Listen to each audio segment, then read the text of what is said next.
Come on in, come on up, come on over for the merriest time of year.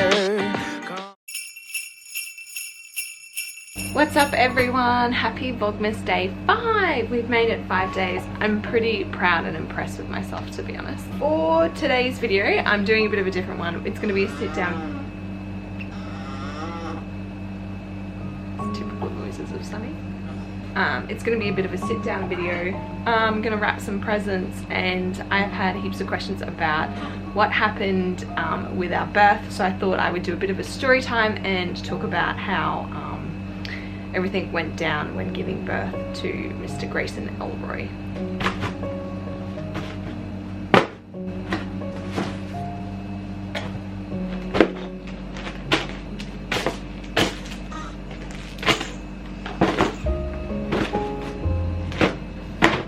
You might think that this looks like heaps. That ain't even half of it. The rest of it I can't really... Oh, I can probably wrap, to be honest. But yeah, some of this, I'm not going to be able to show you what I'm wrapping because it's for people who watch the vlogs, but the rest of it is pretty much just for Hazel and Sunny, so I'm going to wrap those.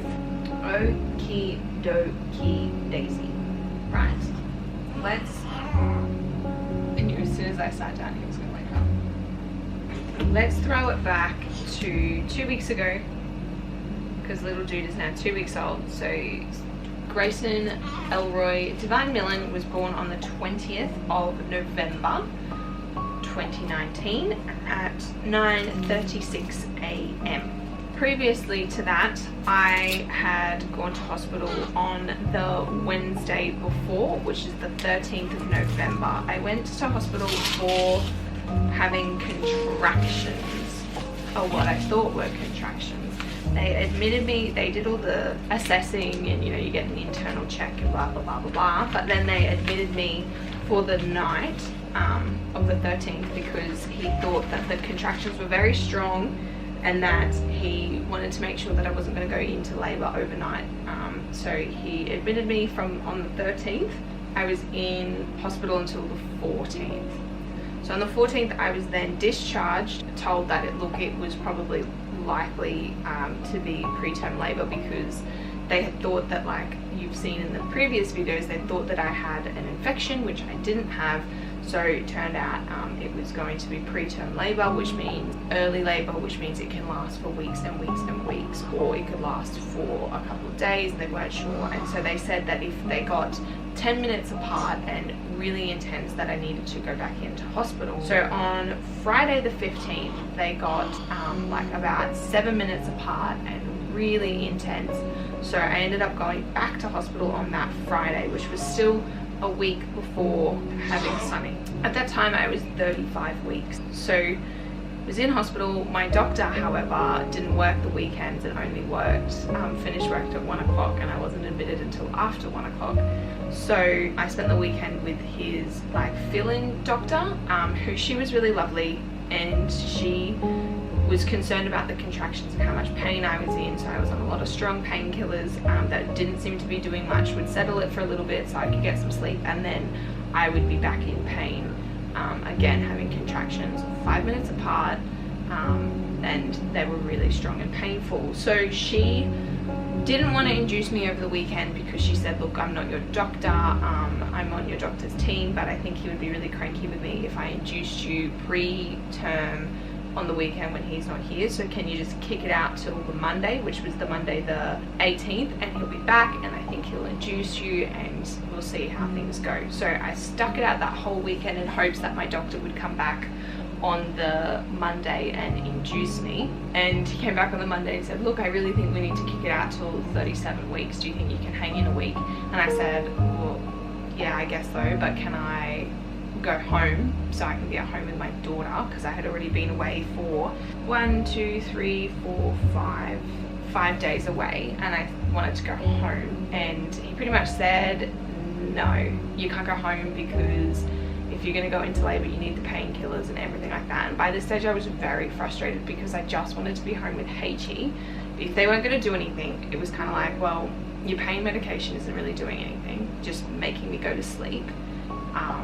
you're not gonna progress the labor any further because I'm not dilating. I'm now just sitting in a hospital room where I can hear everyone else's babies and I don't have my baby and I'm away from my other baby. So I was getting really frustrated and I really wanted to go home. But then on the Monday night, I started to have some really strong contractions and they ended up moving me into the birth suite because of how strong and continuous my pains were, which shout out to the midwife Michelle for listening to how I was feeling and listening that I was in a lot of pain and that the pethidine wasn't doing anything, and so she moved me down into birth suite to be assessed. Okay, I'm going to start wrapping now. So where am I up to? The Monday night, I got brought into the birth suite.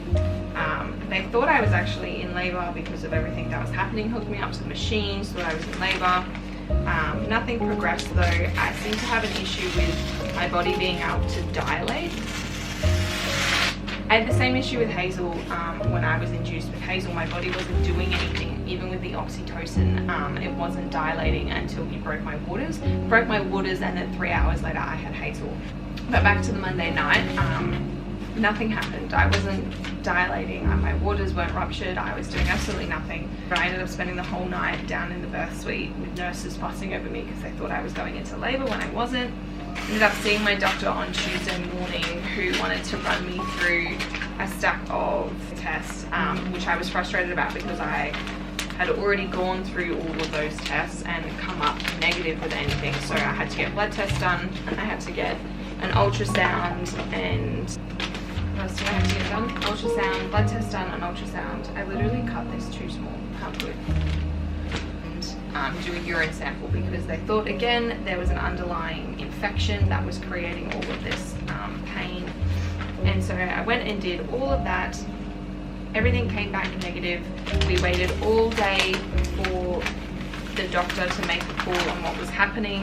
A lot of the nurses had told me he probably would elect for a C-section, which I wasn't too keen on. I mean, I understand C-sections have to happen, but I personally would have loved, really wanted to have a vaginal birth, so I wasn't overly keen on having a C-section. I was pretty keen for when the doctor would finally come, which we were told in the afternoon, so it was about 3 o'clock and we were expecting him.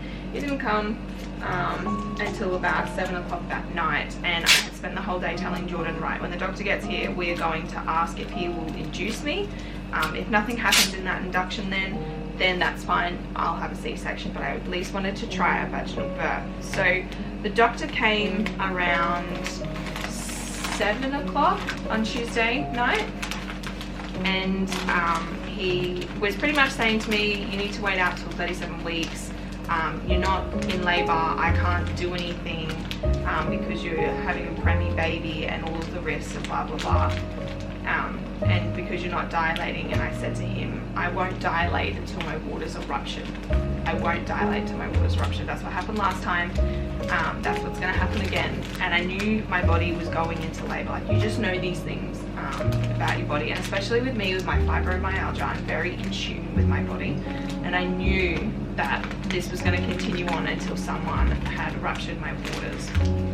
So he comes in and I just get really frustrated that he wanted me to stick it out again, and after telling Jordan all day to stand up for me, stand up for me, stand up for me, Jordan says, well, can't we just induce her? He said, look, I guess we could if you're aware of all the risks that may happen, or nothing may even happen if we induce you. And I said, that's fine. Can we just give it a go? Because I really wanted to have a crack at the vaginal birth. And to be honest, my mental state at this point on a Tuesday night, after being in hospital for almost a week, having contractions 5 minutes apart for a whole week, was not very good, to be honest with you. I was thinking about, you know, like drinking the castor oil and doing anything to get the baby out, which is not a good mindset to have.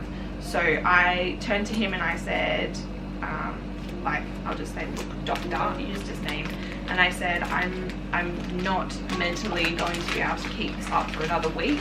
I would like to try an induction and see how that goes, because I definitely would rather have a vaginal birth than a C-section because of caring for Hazel with a C-section. Recovery would have been quite hard. And Jordan backed me up and said, can we just give it a go? And he said, look, yep, we can. We will induce you. So we'll stick the little, I don't even know what it's called, little vaginal thing up now, and we'll see what happens in the morning.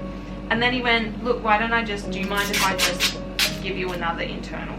So at this stage I had 1, 2, 3, this was my 4th internal in a week of them checking to see what was the go with the baby. So anyone who knows what an internal is, I'm not exactly going to explain it because it's rather gross, but any mother out there who's watching knows how painful an internal is.